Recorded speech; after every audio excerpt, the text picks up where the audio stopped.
So when you join a real estate brokerage, you have to make a decision on whether or not you want to become a solo agent or be part of a team. And right now, there are a lot of great brokerage out there and a lot of great teams that even we know in this community. So in this video, we're going to talk about why we joined a team and some of the benefits and privileges that we've had by working in the Adams Group so that you guys can make a better decision for yourself on where you want to take your real estate career. So my name is Andre from the Adams Group. I'm here with actually Joel James, and we're going to talk a little bit about Joel and his experience in joining a team.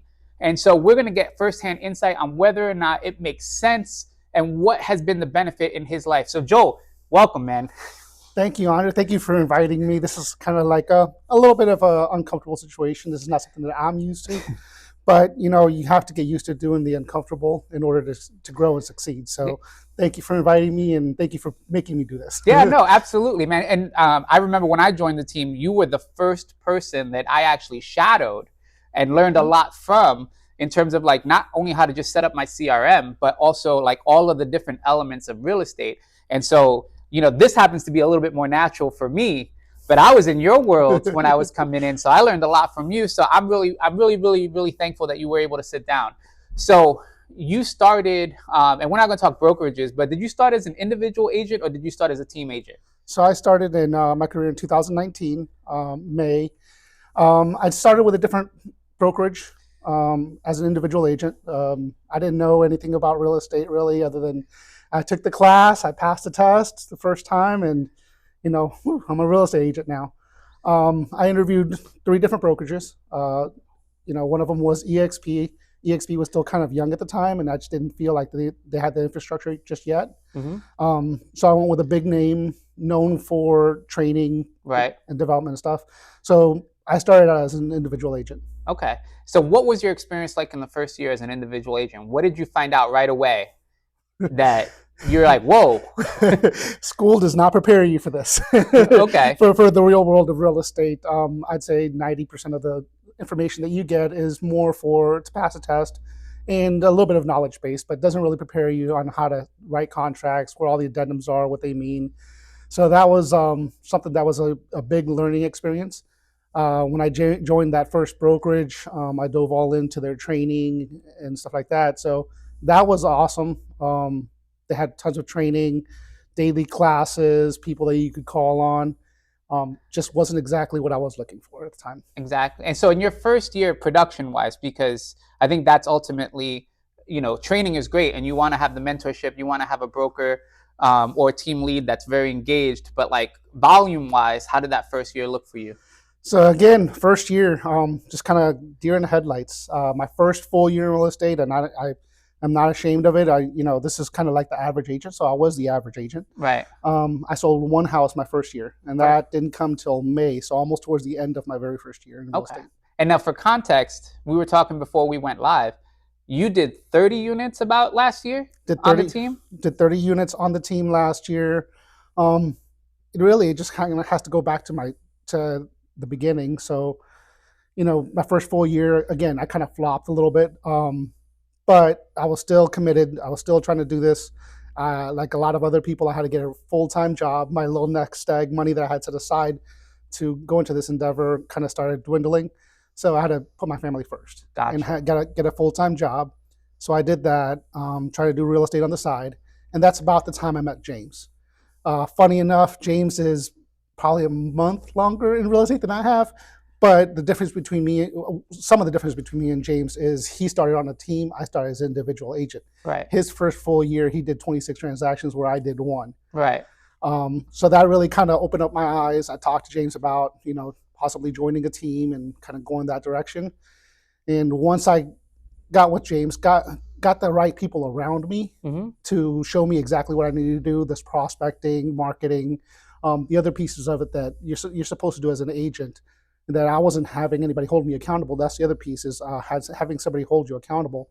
And that drove me to full-time job, real estate on the side, but that time on the side, those 4 or 5 hours I had, I went full bore. I mean, just making calls, scheduling showings, stuff like that, doing the activities that were going to get me to my desired result. And having James there accounting me helped me a lot. And that's how the very next year I went to 30 transactions. Right. And so for the people watching this, so our brokerage is EXP, and EXP is the largest brokerage by transactions in the United States, right? But within that brokerage, we're also part of an organization called Place. And Place is kind of our infrastructure, is where we do all like our CRM, like our client platform, our training portals, all the stuff is within a platform called Place. Now, Place is actually able to have partnerships with other brokerages, right? Which makes Place kind of its own thing. Right. And then, so within that construct, we have a team, and James and I, Joel and I, are part of the same team. We're all under James, but we all, every agent has to make a decision when they come into this industry on whether or not they want to be a solo agent or they want to be a team agent. And I remember talking to my wife, because I thought about going the solo agent route. And then she said, what's 100% of nothing? Yep. And she said, why would you think that you could come into an industry and be able to do this on your own and have immediate success? Was that kind of the epiphany after a year with you? It's like, okay, I realize I can't do this on my own. Now I should look into the team dynamic and see what that offers. So a little bit of towards the end of my career with my previous brokerage, I did join a small team, but it was more for training and knowledge and support. Right. Didn't really provide a lot, but it also didn't take a large split. But same thing, they didn't take a lot. But that wasn't my exact rationale when I decided to make the switch. A lot of people, and understandably, 50% is a big cut, and Right. each team has their own splits, whatever. This just happens where we're at. But that was my exact rationale. 100% of nothing is nothing, and 50% Right. of something is better than nothing. And from one transaction to 30, like, Right. I'm okay with with kind of sharing that. So what was the process like? Obviously people who watch this video who aren't on our team. So one of the things that we do get on a team is leads, right? And so that's the opportunity to engage with somebody who has expressed some sort of interest, whether now or in the future, in real estate, right? And we have an option. I think we have a database of about 15,000 people where we, at any given time, can see who's interacting with our website. What do you think about our team's approach? We are definitely much more consultative. We're definitely not a team that goes after anything aggressively. I think that we are desire to work with people who want to work with us.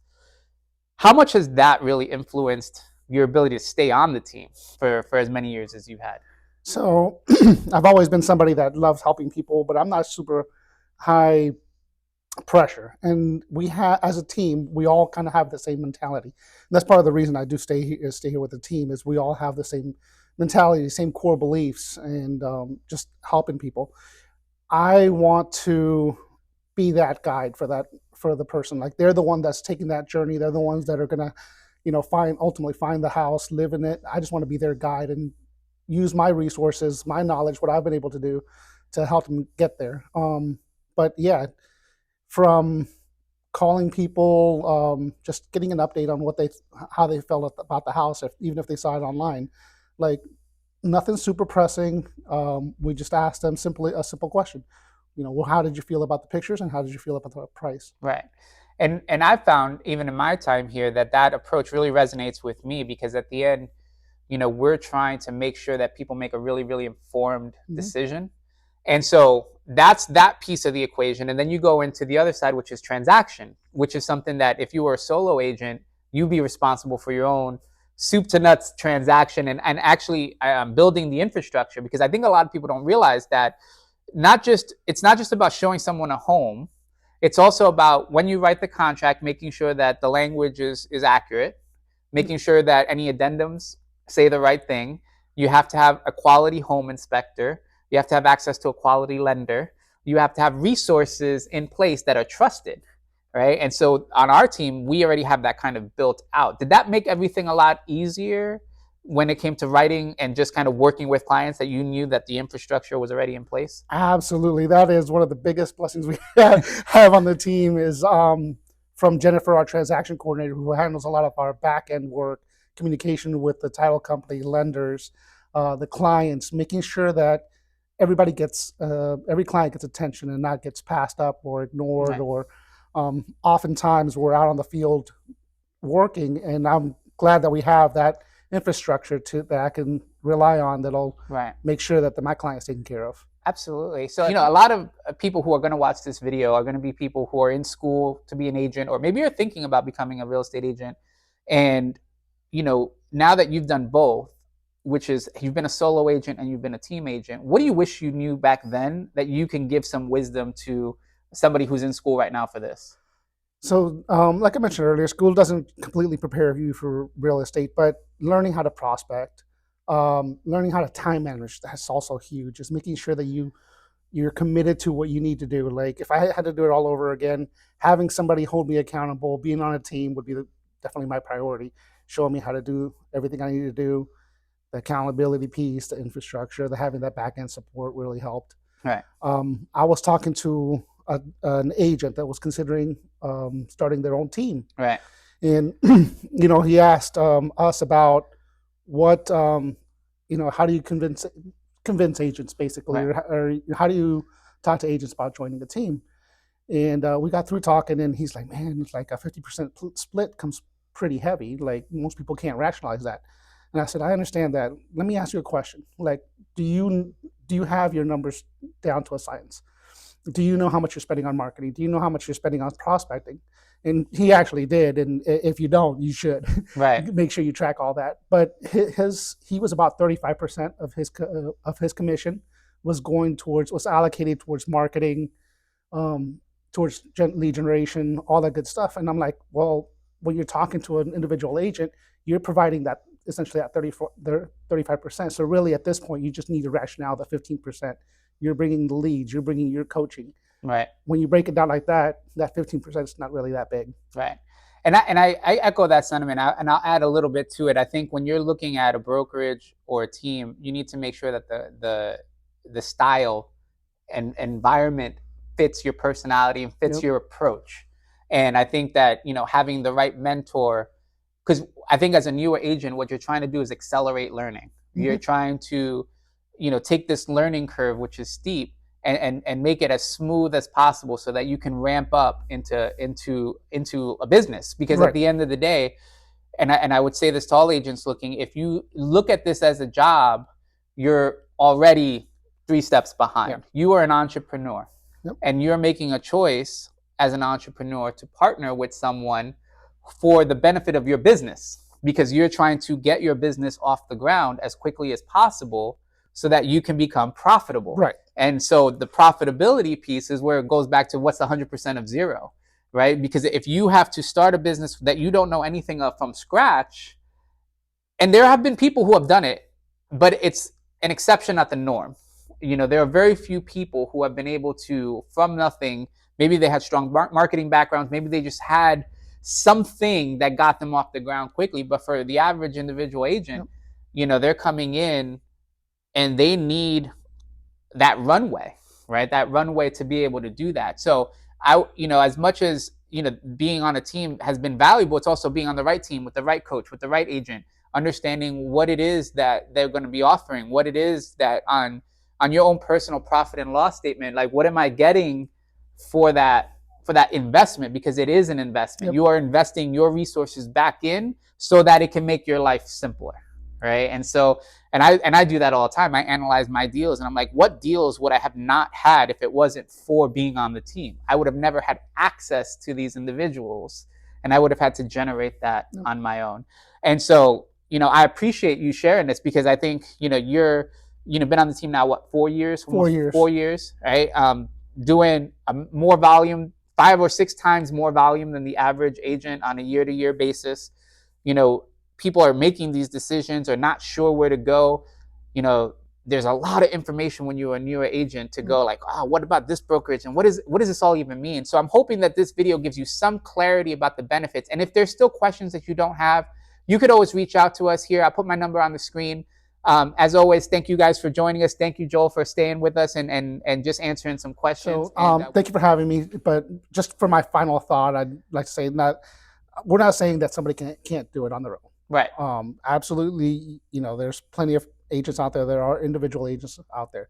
as long as you have the right support, the right mentorship, the right people around you to help you grow and lift you up, that's what you really need. And whether it's a team or an individual, just make sure you have the right people around you. Absolutely. Yeah, absolutely. We've worked with and partnered with some great people who have been, on their own doing individual things, and that's phenomenal. And I think that they're really exceptional agents. But I know when I came into this, I don't know if I would have been able to hit the ground running to meet that right Right. away. And so ultimately you have to make that choice. Yep. You have to make the choice whether or not, starting solo or as a team person is going to benefit you. And so that's an individualized decision that I Yep. think people have to make. And so that's a great point. So we'll catch you guys in the next video. Have a great day.